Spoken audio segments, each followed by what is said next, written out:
நம்ம ஏழைன்னு சொல்றோம்ல, இந்த ஏழையை விட 100 மடங்கு ஏழை மக்களா தான் இருந்தாங்க. அவங்களுக்கு தான் நோன்பு கடமையாக்கப்படுது. செல்வந்தர் சமுதாயமா இருந்து அந்த நோன்பு கடமையாக்கப்படல. அனைவருமே ஏழைகளா இருக்கும் பொழுதுதான் நீங்க நோன்பு வைங்க அப்படின்னு கடமையாக்கப்படுது. அப்ப அந்த பசியை உணர்ற விஷயம் இல்லைன்னு அதுல விளங்குறது. பசியை உணர்ந்த சமுதாயம் மட்டும்தான் இருந்தாங்க. அப்ப நோன்பு கடமையாக்கப்படும் பொழுது பசியிலே வாழ்ந்த மக்கள், பசியிலே உழன்ற மக்கள் தான் இருந்தாங்க. அந்த வகையில பார்க்கும் பொழுது அதுல இந்த பசியை உணர்வதற்கு இல்லை என்பது, நோன்புங்கிறது நம்ம நினைக்கிற மாதிரி ஒரு சிரமமானதுன்னு கிடையாது. மனசு கேட்குது கொடுக்கலங்கிற ஒரு மனக்கட்டுப்பாடு தான் அதுல வருமே தவிர, சாப்பாட்டுடைய அளவு நோன்புலையும் அதே அளவு சாப்பிட்டுருவாங்க. சொல்ல போனா கொஞ்சம் அதிகமா தான் செலவாகும். எங்களுக்கெல்லாம் நோன்பு மாசம் வந்துருச்சுன்னு சொன்னா இரவுல சாப்பிட்றதுனால வெரைட்டியாகவும் நிறைய சாப்பிடுவாங்க. பகல்ல மற்ற நாளில் சாப்பிடுவதை விட கொஞ்சம் சுவையாகவும் கொஞ்சம் அதிகமாகவும் தான் நோன்பு காலங்களில் சாப்பாடு செலவு வரும். எல்லா வீடுகளுக்கும் அதிகமாக செலவாகும்.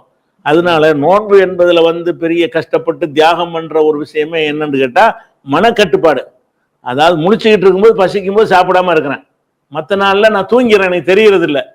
ராத்திரி 8 மணிக்கு படுத்து காலைல 8 மணிக்குன்னா இடைப்பட்ட நேரங்கள்ல பசிச்சாலும் பசிக்காட்டாலும் எனக்கே தெரியாது, நான் தூக்கத்துல கழிச்சிடுறேன்.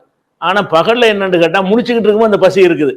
அப்ப அந்த பசி இருக்கும்போது உன்னை கட்டுப்படுத்தி கொண்டால், இறைவன் எனக்கு தடுத்திருக்கிறான், நான் இதை தொடமாட்டேன் அப்படின்னு ஒரு பயிற்சி எடுத்தாங்கன்னு சொன்னா மற்ற எல்லாத்துலயும் ஒழுங்கா இருப்பாங்க. மோசடி செய்ய மாட்டேன், திருட மாட்டேன், கலப்படம் பண்ண மாட்டேன், யாரும் ஏமாத்த மாட்டேன் அப்படிங்கிற மாதிரி ஒரு பயிற்சி வரணுமாக இருந்தால், இறைவனுக்காக வேண்டி எனக்கு ஆசைப்படும் போது கூட நான் அதை விட்டுருவேன் அப்படின்ற ஒரு அந்த பயிற்சிக்கு தான் நோன்பு, பசிக்காக கிடையாது. அது போக என்னன்னு கேட்டா, இப்ப இஸ்லாம் வழங்கக்கூடிய இந்த நோன்பு குறித்து அமெரிக்காவில் உள்ள ஆக்ஸ்போர்டு பல்கலைக்கழகத்தில் ஒரு ஆய்வு மேற்கொண்டாங்க.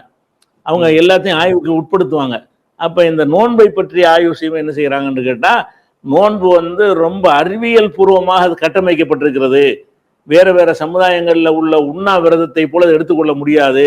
அது அறிவியல் பூர்வமாக மனிதனுக்கு நன்மை தரக்கூடிய வகையில பெரிய ஒரு உளவியல் நிபுணரும் ஒரு மருத்துவ நிபுணரும் உண்டாக்குன ஒரு தத்துவம் எப்படி இருக்குமோ அந்த மாதிரி இந்த நோன்பு இருக்குன்னு சொல்றாங்க. எப்படி சொல்றாங்கன்னு கேட்டா, ஒரு மனிதன் சாப்பிடுகிறான், சாப்பிடும் பொழுது அவனுக்கு இந்த சாப்பிட்ட உடனே ஒரு 8 மணி நேரத்துக்கு அந்த சாப்பிட்ட பொருள்ல சாப்பிட்ட உணவுல இருந்து கிடைக்கக்கூடிய அந்த குளுக்கோஸை கல்லீரல்ல சேமிச்சு வச்சுக்கிறோம்.